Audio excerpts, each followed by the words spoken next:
As traditional financial dominance shifts, crypto is emerging as a major disruptor.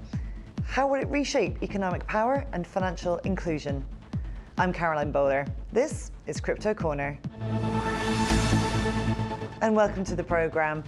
Joining me now to discuss these shifts is Amanda Wick, founder and CEO of Association for Women in Cryptocurrency and Insight Consulting.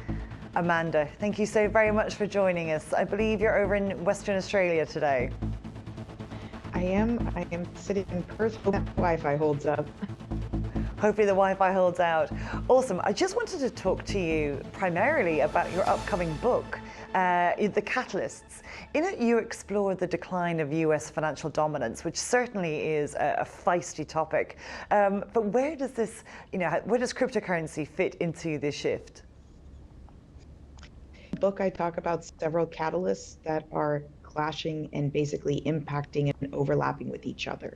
And cryptocurrency and the invention of what's intermediated finance is obviously a large part of that, because I think people sometimes don't realize what a big deal it is that money can be created by something other than governments, and finance could happen outside of government structures, and what the impact of that is on governments. And I think that that's particularly true when you look at it in the US context, particularly the soft power of the US dollar, the hard power of the US dollar. It certainly has been dominated the economy for the guts of the last century. So it does rather make it compelling then to discuss why has President Trump brought in cryptocurrency into the bosom of his government, given the potential it has to change how things stand for the US dollar? So it's an interesting question, and it's kind of a double-edged sword in some ways. I think there was obviously a play to get into crypto. The previous administration did it so badly. In the election, it was a way to really capture a lot of the voting public that the Democratic Party didn't believe existed, and then found out the hard way very much did exist. And whether you agree with the policies that they have or not, there needed to be an emerging tech policy, and the United States did not have a good one. And that was a massive problem.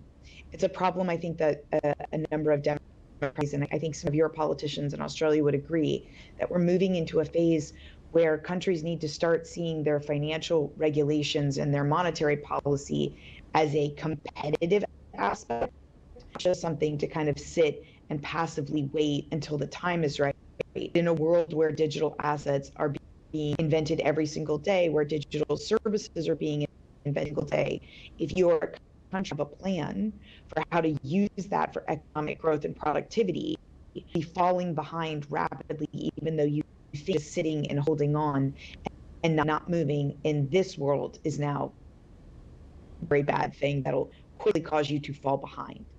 And I think it's true that the point that you're making about how across the globe, not just in their financial policies, but in other policies, countries are going to have to reimagine, the role that they've played or the role that the United States has played in their economies and broadly across other relationships that they have.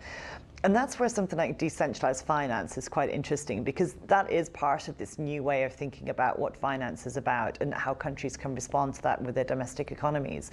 So in your particular opinion, how is decentralized finance, changing the way these countries and institutions kind of look at their economic power and how to wield that economic power more effectively or impactfully? Yes, so it's a two-way street, because in the United States right now, to your point, from a soft power dollar dominance perspective, we kind of only had one direction to go if you didn't do it correctly, and that was down.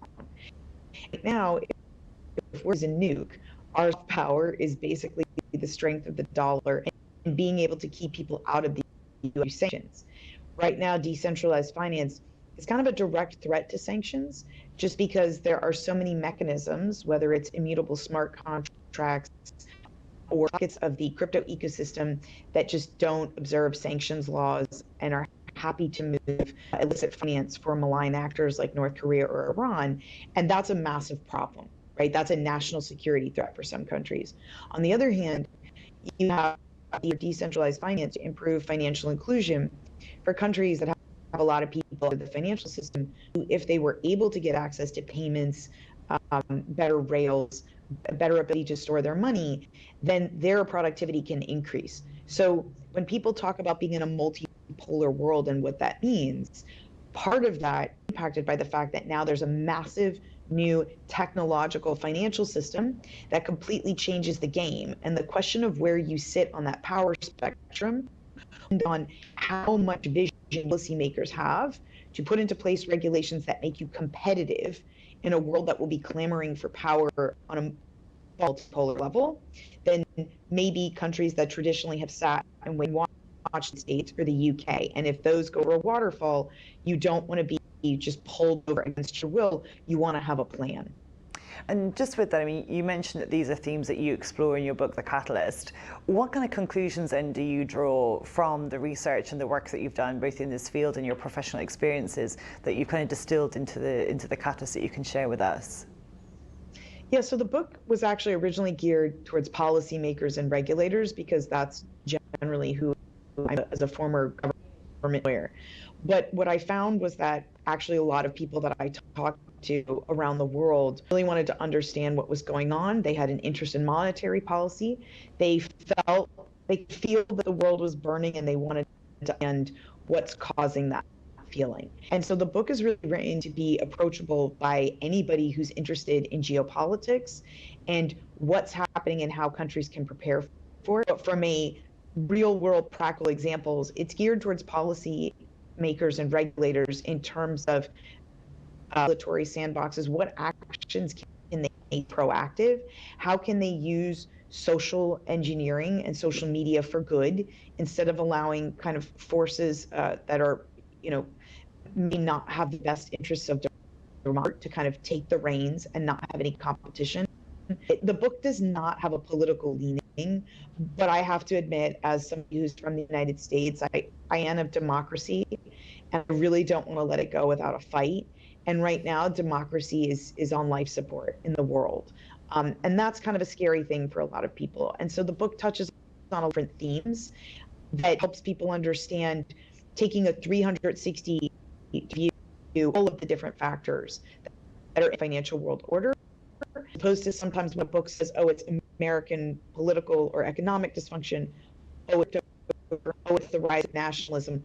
All of these things mash together and basically catalyze each other to have an impact on countries. And then just, I suppose, in conclusion then, how do you see the role of crypto within that? I mean, we touched on decentralized finance, but, does crypto have a role in the short to medium term, either with greater financial inclusion, in supporting other economies, in being part of this shift in the years ahead? Yeah, there's a term that I heard recently from a brilliant woman, Lisa Wade, also one of your women, blockchain for good. And I think what we're seeing in our industry is recognition of an incredible thing where you actually have a global financial ecosystem that goes beyond borders. And there are a lot of countries that are doing business all around the world that could take actions, that could build a coalition, that could basically kind of say, we're going to regulate ourselves, we're going to set standards for ourselves, we're going to reinforce the good actors and call out actors, and basically say the possibility for a financial services system, and the regulators should do to keep up. And I think those good voices in crypto are going to get louder as the risk of bad crypto winning becomes greater, and the ramifications of what happens becomes scarier and more and more obvious. I have to say that the approach of blockchain for good certainly really captures the essence of so much of what we see in the industry, doesn't it? I think it's very much a kind of a mantra that we can all take to our hearts. So yes, credit to Lisa Wade for that particular initiative and that particular way of thinking about the subject. I think that's all that we have time for, I'm afraid, today. Thank you so very much for joining us all the way over in WA. I do hope you get to enjoy the surf while you're out there. And we really do appreciate your time, and thanks so much. And good luck with the book launch. I hope it all goes well for you. If people actually want to buy the book, where is it that they can go to get access to it? You beat me to it, you wonderful woman. It's at amandawick.com, and you can order the paperback, the Kindle. And I really appreciate you having me. Thank you so much for joining us. Okay. This episode today was brought to you by BTC Markets. This is Ticker. We'll be right back. You're watching Ticker. We'll have more in just a few minutes.